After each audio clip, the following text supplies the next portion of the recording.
Tumbler அரிசி மாவு எடுத்து வச்சுருக்கேன். இதை வந்து அரிசி மாவில் இந்த நல்ல எல்லோரும் சாப்பிட்றதுக்கு விரும்பக்கூடிய இந்த அரிசி மாவில் ஸ்நாக்ஸ் செய்ய போகிறேன். அதுக்கு 1 டம்ளர் அரிசி மாவு எடுத்து அதில் 1½ டம்ளர் தண்ணி ஊற்றி நல்லா கொதிக்கும்போது இந்த மாவை கிளறி ஆற வச்சுக்கணும்.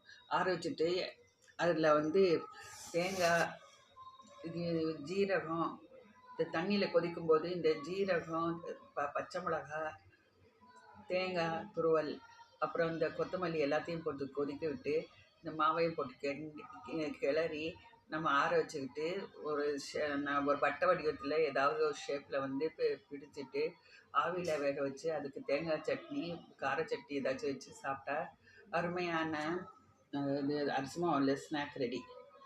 இது அரிசி மாவில் நான் இந்த மாவை கிளறிட்டு இப்போ வந்து சின்ன சின்ன தட்டையாக தட்டி ஆவியில் வேக வச்சு அதை வந்து எடுத்து இப்போ பிளேட்டில் எடுத்து வச்சுருக்கேன்.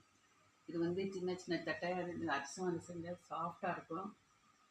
நம்ம கொழுக்கட்டை செய்கிற மாதிரி தான். ஆனால் இது வந்து இது ஜீரகம், கொத்தமல்லி எல்லாம் போட்டனால இது சாப்பிட்ற ருசியாக இருக்கும். அதுக்கு சைடாக வந்து மிளகாய் சட்னி, தேங்காய் சட்னி வச்சு சாப்பிட்டா சூப்பராக இருக்கும். இதை செஞ்சு பார்த்து ஷேர் பண்ணுங்கள். எங்கள் சேனலுக்கு சப்ஸ்கிரைப் பண்ணுங்கள், சப்போர்ட் பண்ணுங்கள், ஃபீட்பேக் கொடுங்க.